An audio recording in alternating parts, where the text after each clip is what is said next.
샬롬. 오늘도 새벽 말씀 묵상 함께 하시는 성도 여러분, 주님 이름으로 축복합니다. 찬송가 322장, 세상에 헛된 신을 버리고 찬송합니다.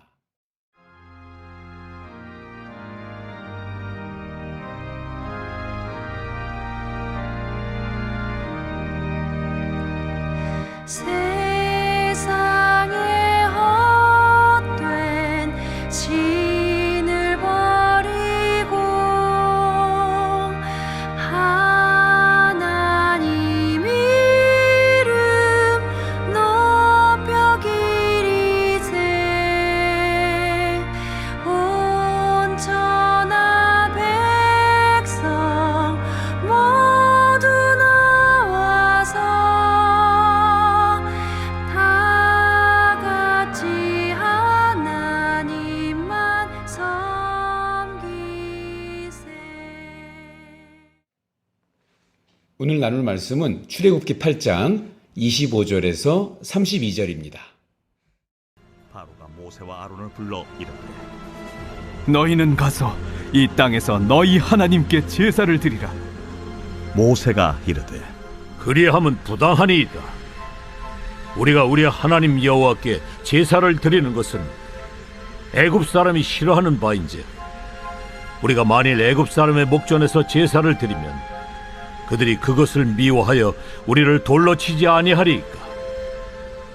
우리가 사흘길쯤 광야로 들어가서 우리 하나님 여호와께 제사를 드리되 우리에게 명령하시는 대로 하려 하나이다. 내가 너희를 보내리니 너희가 너희의 하나님 여호와께 광야에서 제사를 드릴 것이나 너무 멀리 가지는 말라. 그런즉 너희는 나를 위하여 간구하라. 내가 왕을 떠나가서 여호와께 간구하리니 내일이면 파리떼가 바로와 바로의 신하와 바로의 백성을 떠나려니와 바로는 이 백성을 보내어 여호와께 제사를 드리는 일에 다시 거짓을 행하지 마소서. 모세가 바로를 떠나 나와서 여호와께 간구하니 여호와께서 모세의 말대로 하시니 그 파리떼가 바로와 그의 신하와 그의 백성에게서 떠나니 하나도 남지 아니하였더라.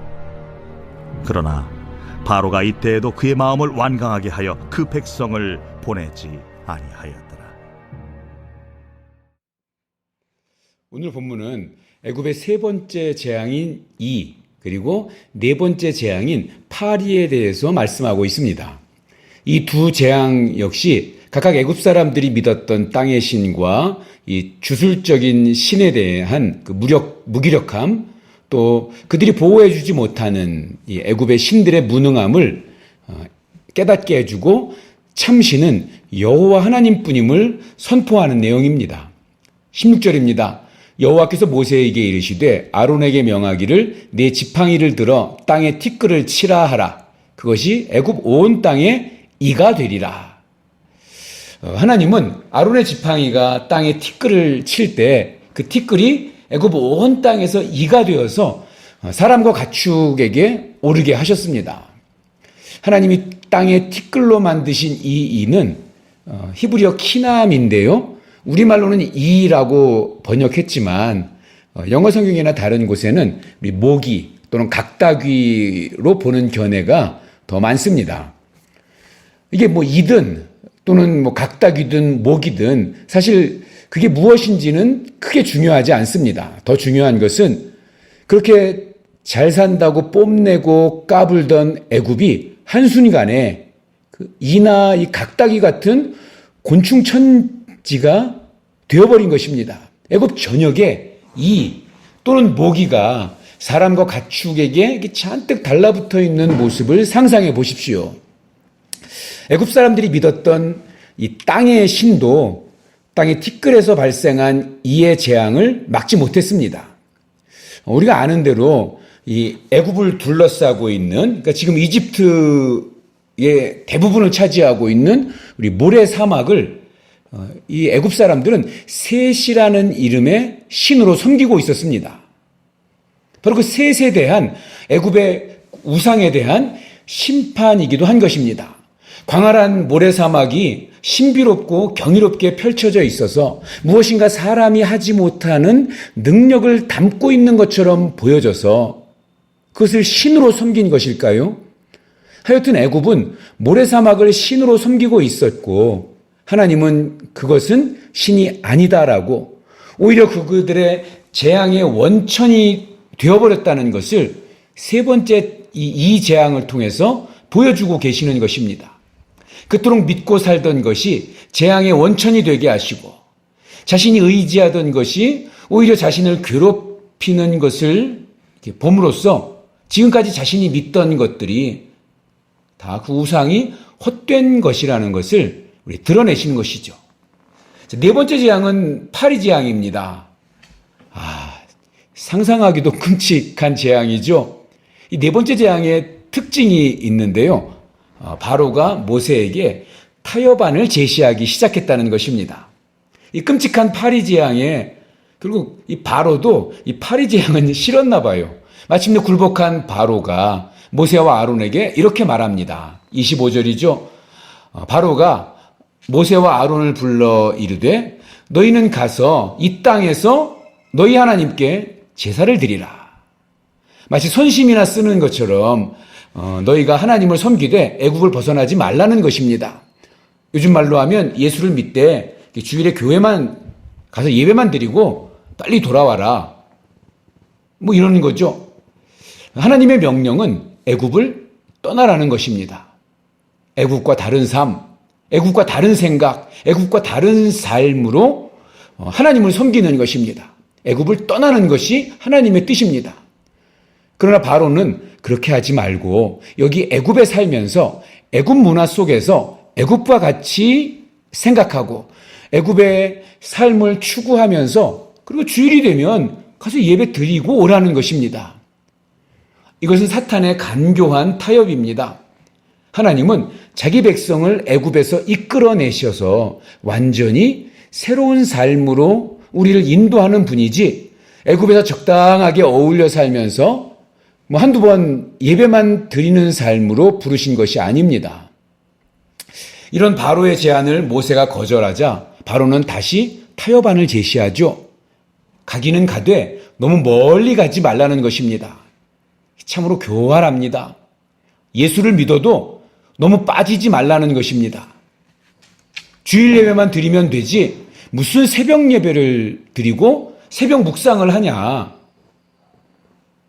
금요기도회는 또 뭐하러 하냐. 그런 것 없이 주일 예배만 드리고 빨리 돌아와서 벽돌 찍는 노예의 일 하라는 것입니다.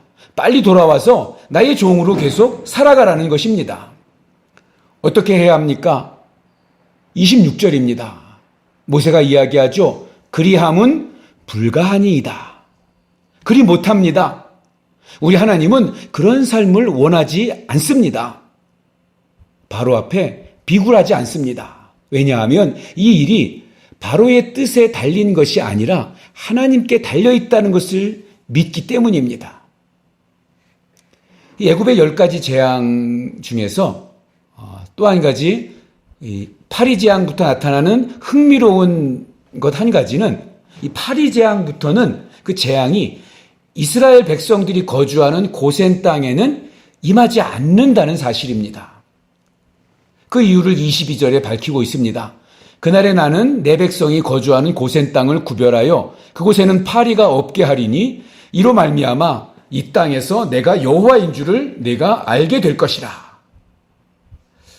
우리 인생에도 하나님께서 우리를 구별하여 주시기에 우리가 보호받고 살아가고 있습니다.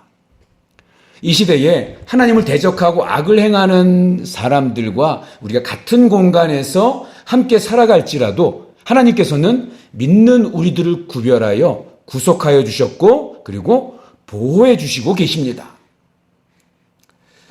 오늘 본문은 네 번째 재앙으로 끝이 납니다. 하지만 내일 다섯 번째 재앙을 우리 마주하게 될 것입니다. 얼마 남지 않았습니다. 우리가 재앙에서 구별된 것은 하나님의 은혜와 우리가 받은 사명 때문인데 이를 깨닫지 못하고 자신에게 피해가 오지 않는 것을 당연하게 여기면서 예배의 자리가 아니라 애굽 땅에 머물러 있으려고 하는 것은 아닌지 우리 스스로를 돌아볼 수 있어야 합니다. 지금부터는 약속의 백성들을 예배하게 하려고 흔들어 이끄는 그 하나님의 손길이 있다는 것을 깨달아야 합니다. 예배만이 재앙을 멈출 수 있게 한다는 것을 믿고 편한 것이 아니라, 또 나의 이익이 아니라 하나님 앞에 구별됨으로 하나님에게 시선을 고정해야 합니다. 애굽의 기득권층이 아니라 노예라고 불리우는 이스라엘 백성을 구원해 내셨던 하나님의 손이 지금도 나를 붙들고 또 약속으로 인도하시면서 우리를 예배의 자리로 인도하신다는 것을 꼭 기억하시기 바랍니다. 기도하겠습니다. 하나님 아버지, 우리에게 주신 언약을 잊지 아니하시고 우리를 인도해 주셔서 감사합니다. 여호와의 이름을 온 땅에 알리시기를 원하는 그 아버지 하나님을 항상 기억하여서 슬플 때나 기쁠 때나 우리가 하나님의 자녀로서 또 하나님의 자녀답게 살아가게 하여 주시옵소서. 구별된 장소로 나아가서 하나님께 예배, 하나님의 명령대로 예배하며 살아가는 그런 우리의 하루하루 예배하는 삶이 되도록 주님 도와주시고, 그래서 이 재앙의 시대에도 하나님께만 시선을 고정하며 살아가게 하여 주시옵소서. 오늘 하루도 주님의 뜻을 나에게 맞추려는 하루가 아니라 나의 뜻, 나의 계획, 나의 생각을 주님에게 맞출 수 있는 복된 하루 되게 하여 주시옵소서. 예수님의 이름으로 기도하옵나이다. 아멘. 오늘도 행복하고 건강하세요. 사랑합니다. 축복합니다.